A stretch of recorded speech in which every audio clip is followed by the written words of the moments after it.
Bonjour à toutes et à tous et bienvenue dans Énigmatique. À l'ordre du jour, une énigme qui va encore une fois solliciter vos neurones.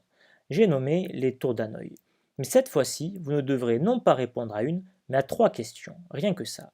Sans plus tarder, place au problème. Les tours d'Hanoï est un jeu composé de trois tours. La tour de départ, la tour intermédiaire et enfin la tour d'arrivée. Mais aussi de disques. Ici, dans notre cas initial, il y en a deux.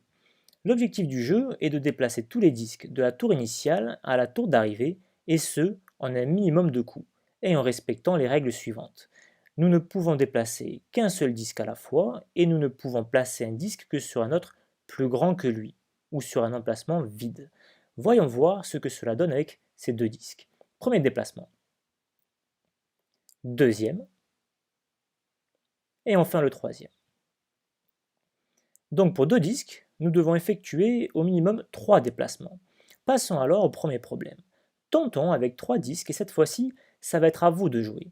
Vous allez avoir 5 secondes pour faire pause et réfléchir à ce problème. Une fois que vous aurez terminé, refaites lecture afin de voir la solution. C'est parti, à vous de jouer.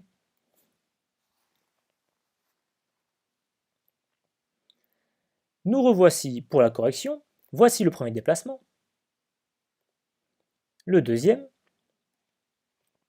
le troisième, quatrième, cinquième, sixième et enfin le septième. Donc pour 3 disques, nous devons effectuer au minimum 7 déplacements. Passons dès lors au deuxième problème. Tentons cette fois-ci avec 4 disques. Encore une fois, vous allez avoir 5 secondes pour faire pause et réfléchir à ce problème. Une fois que vous aurez terminé, refaites lecture afin de voir la solution. C'est parti, à vous de jouer.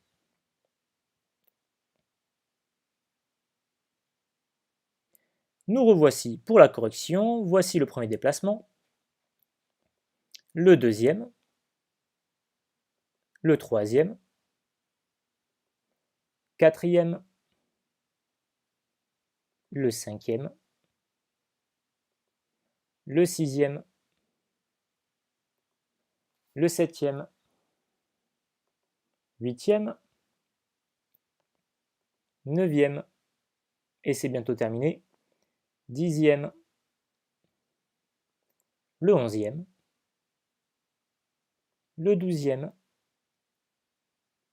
treizième, l'avant-dernier mouvement, le quatorzième, et enfin le quinzième.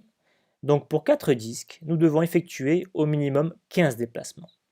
Troisième et dernier problème, si nous avions 5 disques, quelle serait la réponse? Et cette fois-ci, je vais vous demander non pas de visualiser les disques, mais d'essayer de déterminer une manière itérative d'y répondre. Encore une fois, vous allez avoir 5 secondes pour faire pause et réfléchir à ce problème. Une fois que vous aurez terminé, refaites lecture afin de voir la solution. C'est parti, à vous de jouer.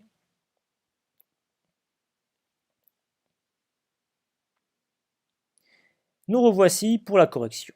Comment répondre à cette question sans même visualiser les déplacements des disques? Comment sommes-nous passés de 2 à 3 disques? Eh bien, tout d'abord, avec 2 disques, il fallait 3 déplacements. Qu'ils soient vers la tour d'arrivée ou vers la tour intermédiaire, cela ne change rien. Ainsi, cela fait 3 déplacements. Puis, nous devons déplacer à la tour d'arrivée le disque jaune, soit un déplacement de plus. Et enfin, déplacer nos deux disques, soit 3 déplacements de plus. En gros, pour déterminer le nombre de déplacements minimum, il faut prendre le cas où il y a un disque de moins, multiplier par 2 le nombre de déplacements, puis ajouter 1. Voyons voir si cela fonctionne avec 4 disques. Eh bien, tout d'abord, avec 3 disques, il fallait 7 déplacements. Qu'ils soient vers la tour d'arrivée ou vers la tour intermédiaire, cela ne change rien. Ainsi, cela fait déjà 7. Puis nous devons déplacer à la tour d'arrivée le disque rouge, soit un déplacement de plus, et enfin déplacer nos 3 disques, soit 7 déplacements de plus. Cela nous fait donc 15 déplacements en tout. Notre formule a l'air de fonctionner. Ainsi, pour 5 disques, il faut prendre le cas où il n'y en a que 4, rappelez-vous, cela faisait 15 déplacements. Il faut alors faire 2 fois 15, ce qui fait 30, et ajouter 1, ce qui donne 31 déplacements. Si vous souhaitez aller plus loin, sachez que le nombre de déplacements minimum est donné par la formule suivante, 2 puissance n moins 1, où n est le nombre de disques. Celle-ci se démontre aisément par récurrence. Et voilà, c'est tout pour aujourd'hui. J'espère que cette vidéo vous aura plu. Si c'est le cas, n'hésitez pas à mettre un pouce bleu et à la partager. Pensez surtout à vous abonner. Je compte sur vous et vous dis à très vite pour de nouvelles aventures énigmatiques.